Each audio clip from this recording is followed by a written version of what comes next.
Hey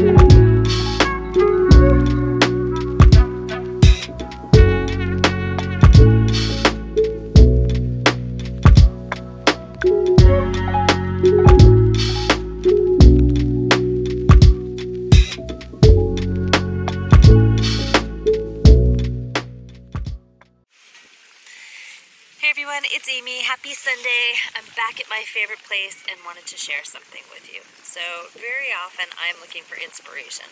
Whether we're talking about inspiration for home design, I look at pictures. If we're talking about inspiration for lifestyle, I may still look at pictures. But when it comes to inspiration for how I want to truly live my life, I tend to read a lot of books and I listen to a lot of podcasts. And I find people that are doing things that I love to do, maybe in a different way, so I can find some inspiration from those people and incorporate what they're doing into my life in a way that works for me. So what I've been doing is I put together a list of 10 things that I find most of the people that I have talked to, worked with, or admire, current or from the past, and attributes that they always talk about that have made them to be powerful in their own right. So I'm not talking about a power player necessarily, but I'm talking about somebody who feels like they're in their own zone, that they are authentic to who they are supposed to be and doing what they're supposed to be. And so I was jotting down today some of those characteristics, and I wanted to share those with you. Maybe these are things that you already know, or maybe they're things that you haven't thought about in this way that you could jot down and incorporate into your own life. Number one of the things that I find to be the most powerful things to help me be authentic and live the life I'm supposed to live is to trust my intuition. I don't always do that. I know not all of us do, but at some point there's a little voice in our head that tells us to do or not to do something, or to trust or not trust something. And so we need to really work on listening to that voice and trust it, because my mother-in-law would have called it a God wink, a message from the universe, somebody else might call it, but it's our natural intuition, and it's the universe's way of talking to us and giving us those messages of what we should or shouldn't do. So that's number one. Number two, don't be afraid of challenge. None of us ever change unless we're challenged. And I know in my own life this happens over and over again. The universe will say, this is too easy, whether it's personal or professional, and we're going to throw a challenge your way just to see how you handle it. So recognize that challenges and change are not necessarily a bad thing. They could make us an even better, stronger, more productive human being. More loving, more grateful, more thoughtful, put whatever word in there that you'd like. But challenge creates change. And change helps us become better and more productive. Even if more productive means sitting around and doing nothing on a beach. Number three, know your worth. I have conversations with people over and over again about how they feel badly about something, or they don't know how to do something or ask for something for themselves. And I honestly believe it's because they don't understand their value. Value as a member of their household, or of their community, or of their workplace. They themselves don't fully understand their personal worth, their contribution, and what they have to offer around them. So if you don't know your worth, how is anybody else going to know your worth? So number three is understanding your value and knowing your worth. Number four, stop apologizing. How often do we all say the words, I'm sorry? And sometimes it's just the expression of it, and it's almost habitual. But sometimes we really mean we're sorry, right? But stop apologizing for who you are and what you want.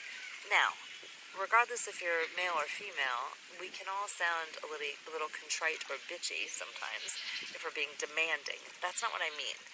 Ask for what you want, whether it is something that you need from your partner, something that you need from your family, or something that would make you feel better or help you be more productive, or feel like you're valued a little bit more. And sometimes we just expect the other person or people to know these things. But each one of us process information differently, have our own needs, wants, desires, and dreams.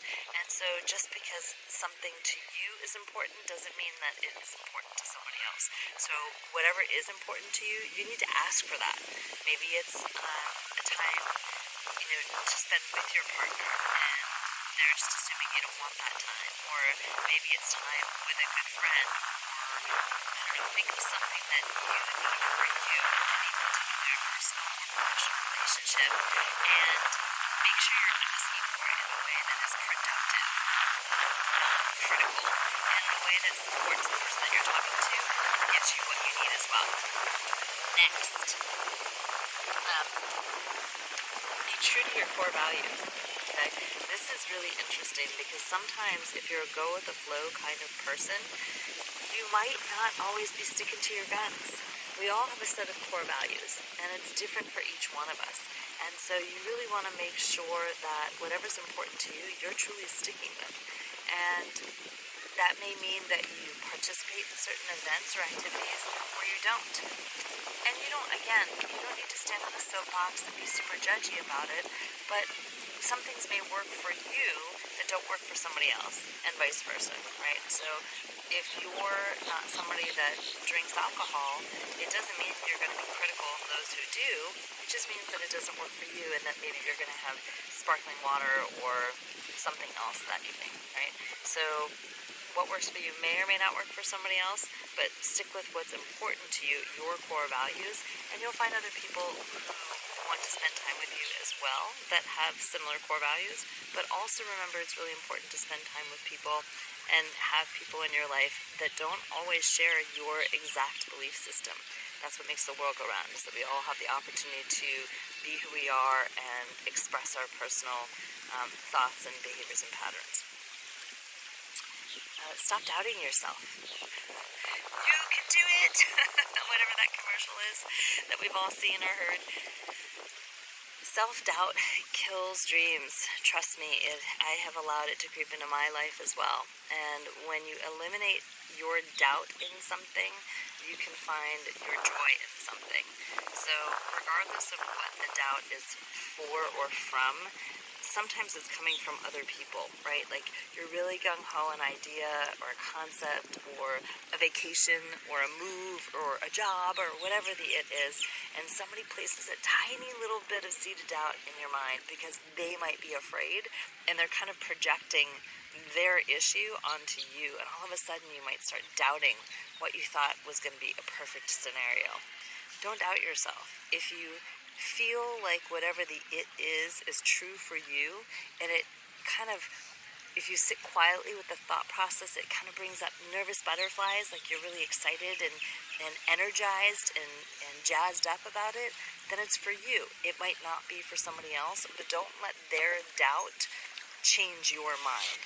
Now, if you're doubting it because you've done maybe a pros and cons list, or it is something that's really out of reach, then maybe you have to work a little bit harder for it, or maybe it's not the right time, or maybe you just need to find another way to accomplish whatever the it is.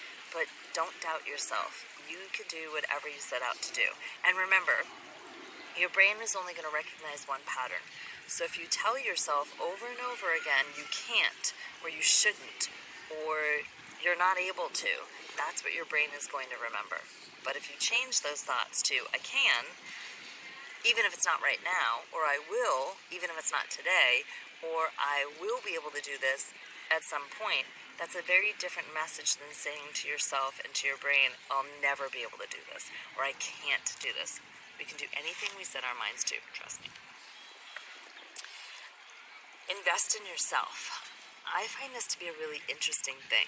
Now, being in the industry that I've been in for, over 25 years at this point, in health and fitness and nutrition, I'm constantly investing in myself in terms of continuing education, whether it be online courses or books and material or podcasts or events that I go to. I'm constantly learning, whether I think about it or not in that way. I'm constantly learning to improve myself so that I can help all of my clients improve as well. right? So I feel like I'm constantly investing in myself. There are a lot of people I know who find that spending the time, energy, and money in investing themselves to learn more and become more, or to feel better about themselves, or to experience growth, they find that to be a very absurd thing. I understand that sometimes investing in yourself takes time and money, but it doesn't have to be a lot of money, and it doesn't have to be a lot of time. It could be taking your favorite book, or a new book, or a book from your favorite author, or something on a podcast, and listening to it for 10 or 20 minutes a day. It doesn't have to be a online course for thousands of dollars, or going back to college, unless you choose for something like that to happen, and that's the investment that you're looking to make. It can be spending time with somebody in your field that has many more years of experience than you do, and maybe taking them out to lunch or dinner and picking their brain and finding out how they do things, or what their experiences are like, or if they have any advice for you. That's a great way to learn and invest in yourself. The other side of investing in yourself is if you're not somebody who takes time for personal health and well-being, and you don't find the importance to spend money on, I don't know, whether it's clothes that suit your body type, or a new, I don't know, makeup style or hairstyle, or don't feel like massages are important. All of those things can be important for each and every one of us. It's investing in you as a person, in your recovery, in your health, in your well-being, in your future, and how you feel every day. Investing in yourself can be any of those areas and all of those areas. And like I said, I spend a lot of time investing in myself because I know I have currently one life and one body, and I want to make sure that I'm taking the best care of myself that I can. You can hear the water behind me. Okay, next thing, live your truth. If you are living your life for somebody else, or living a life that does no longer fit what you're looking to do, that is not living your truth. So if you have a job that makes you miserable, it might be time to go on to one of those websites online, or hire a recruiter and find a new opportunity that's you're more suited for at this point in your life. Or if you feel like, I don't know, that you're living in the wrong state, maybe it's time to look at another place to live. Or if you are in a relationship that neither one of you are totally happy with, and I'm not saying that just leave because neither one of you are happy today, but as an ongoing everyday scenario, if it's not the right situation, maybe it's time to either find a way to fix that situation and work with an outside resource to help you with that, or maybe it's time for a new situation, whatever that might be for you. But living your truth is really, really important. It's too hard to be what other people want you to be when it's not who you want to be. Say that a few times fast. And lastly, operate from a place of strength, resilience, and empathy. This is something that I try and do. Hopefully I do. I'm not perfect at. I'm not perfect at anything, let's just clarify that. But I try and work from a place of strength, inner strength. I try and work from a place of grace and gratitude and thankfulness. And I try and have empathy for many people in many situations. Again, I'm human and I am not perfect. Let's just clarify that right away. However, I feel like when we operate from a place of expectation, or I deserve this, it turns us into people, or makes us more of who we are, that are not nice people. People that we don't want to spend time with or be around, because they feel like they're the kind of people who are taking everything for granted. And I hope I am not one of those people. I definitely don't think that I take things for granted, for sure. Especially after this last year and the injuries. But when I look back and I think of all the different people that I admire, I think so many of these qualities are innate to so many of them. Women and men from around the world, when I've listened to podcasts and when I've paid attention to people that emulate the kind of personality or career or lifestyle that I admire, they have these traits. And so I've worked really, really hard at trying to make sure that I have some of these traits in my life as well. So hopefully this gives you a little bit of perspective, something to think about, something to journal. As you can see, it's in one of my journals, and something to share with somebody else. Chat with you soon. Peace.